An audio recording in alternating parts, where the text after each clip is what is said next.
club, but that used to be applicable to usually just one club, and now you've got like more and more. Why are you smiling so much at me? You're smiling at me. Literally, Of course we'll have a look. Used to be applicable to usually just one club. Ladies and gentlemen, we got him. My name's Will Monham, I'm John Corgan. and you're watching the 10-Minute Football Show. So, John, promoted teams next season, who are we looking at? We've got Leeds United, Burnley, and Sunderland AFC. Oh, it's good to have them back. With the exception of Sunderland, you could say that Leeds United and Burnley seem to be no strangers to Premier League football, but simultaneously they seem to be no strangers to the Championship as well. I'm just wondering if there's any sort of trends that we're seeing here. Yeah, there seems to be, doesn't it, like a mini sort of league between the Championship and the Premiership, with teams like Leeds, Burnley, but also not too long ago, Norwich City, West Bromwich Albion, Southampton as well. You could probably put in that, Leicester City now, and it's quite like it's a bit of a yo-yo sort of. The yo-yo effect. The yo-yo effect, exactly, whereby they're not quite good enough for the Premiership, but they're too good for the Championship, and so they're just caught in this perennial kind of loop, if you like, between the two. And I suppose this is something of a problem, really, isn't it? Because you're getting clubs in the Premier League who, and I'll argue the quality across the board, for the most part in the Premier League, in recent years, has just been getting exponentially higher. We're seeing teams who you sort of, promoted 2 or 3 years ago, having genuinely, maybe not world-class talent in some clubs, but, for others, great players. For example, like Brentford have got Johan Wisser and Brian Mbeumo for the time being. And even, Nottingham Forest have got some great players in their team as well. And they were promoted in 2022 as well. So it's just an interesting one because we're starting to see more often, especially in the last 2 seasons, promoted teams coming up and just seemingly coming straight back down again. Who's to say that next season the same thing might happen again? And if it does happen, do we really have something a problem on our hands?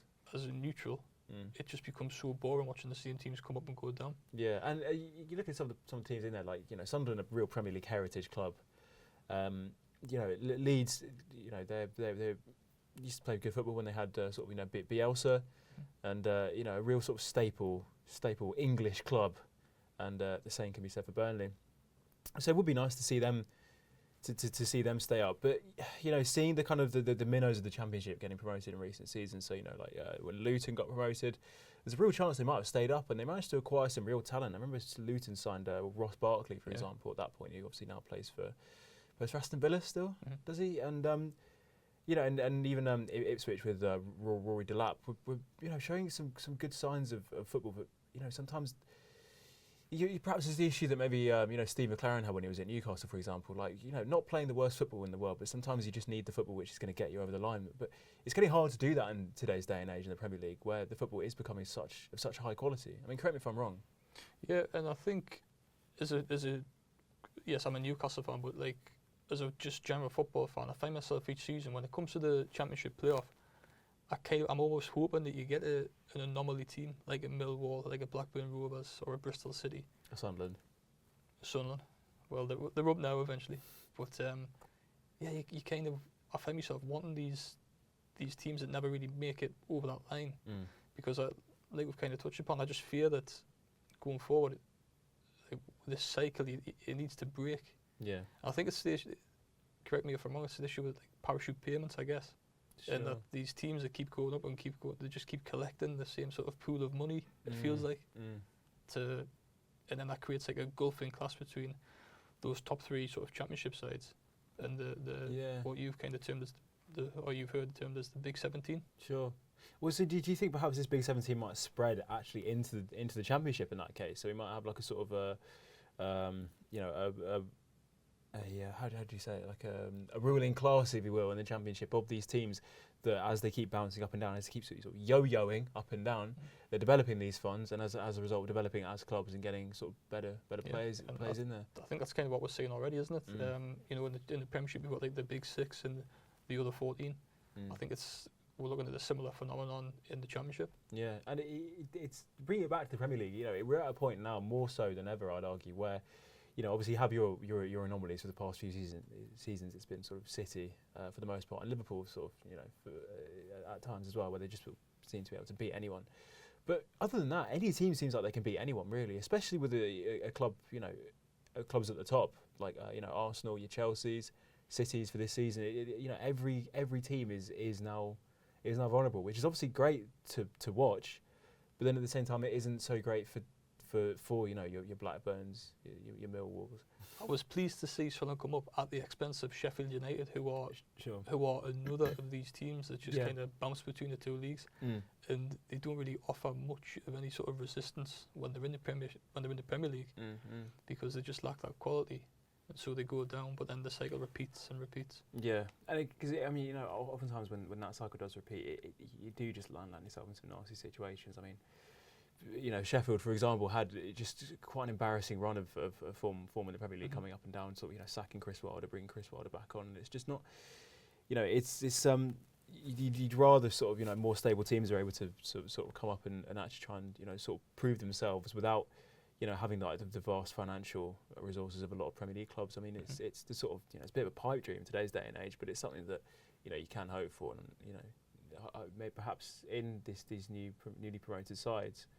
I'm curious as well, like for a team like Sheffield United, if you're a fan of them, can you really get that excited about being promoted if you kind of know that the next season you're just going to be back? I mean, you never lose that sense of hope as a football fan, but if something like that happens sort of habitually over a period of 6-7 years, you come to expect it. You've come to expect it, exactly. Yeah. I think that's just the thing, is as a football fan of a club, and especially a match-going fan, there will always be that hope that this will be the season that you are able to stay up and that you are able to compete. And more power to the fans of Sunderland and Leeds and Burnley, without sounding as patronising as I just did there. If you were to see 3 teams come up to the Premier League who haven't came up in sort of living memory, who would they be and why? There's one non-championship team I'd like to bring up, Who's and that that? is Oldham Athletic. Why? One of the founding Premier League clubs. Of course. I think they escaped relegation marginally that year. It's a real sort of heroic story. A lot of my friends support Oldham, and I don't know. Obviously, having them in the Premier League in today's day and age, I think would be an interesting watch. Slightly graphic one, but I think they're probably one of them. Who'd your first be? Well, in no particular order. Okay.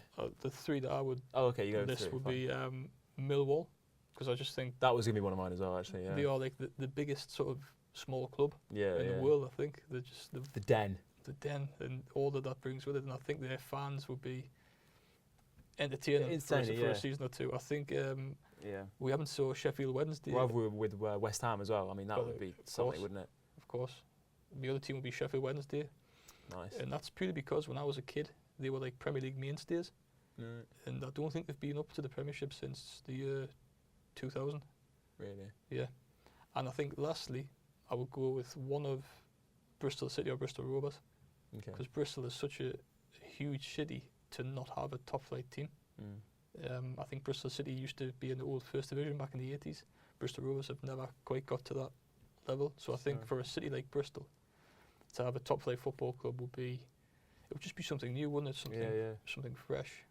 Bristol would be a great away day. It would, yeah. And it's a decent minute left. It's sort of interesting area for the country for an away fan to travel to, I suppose. I think I'm not really sure what I meant by that. So my first is Oldham. Obviously not in the Championship, but they're a Premier League founding club. They escaped relegation that year. It was a heroic story. Just gained promotion to the League 2 rather, this year, making their way back. Just be nice to see them back in the Premier League. Why not? My next club would be Blackburn Rovers. Perhaps they've been in the Premier League in my living memory, but not for about 10 years now. Not for maybe even longer. Yeah, it might have been. I want to say 11, 12 was the year they got relegated. But memories of Rocky Santa Cruz tearing it up. Barclays team. Yeah, proper Barclays team. I'd love to see them back again. And I always used to like Portsmouth. I think back when they had like the likes of sort of David James, Papa Bouba Diop, Sol Campbell as well. But back when he was sort of at the tail end of his career. And I think they had Jermaine Defoe for a period of time as well. Yeah, him and Crouchy made a great partnership. Yeah, I mean, what a team that was. I just love to see Portsmouth back in the Premier League. I don't know, I love their badge, I love their kit. I used to love what they were about. So yeah, Oldham, Portsmouth and Blackburn are my 3. Perfect.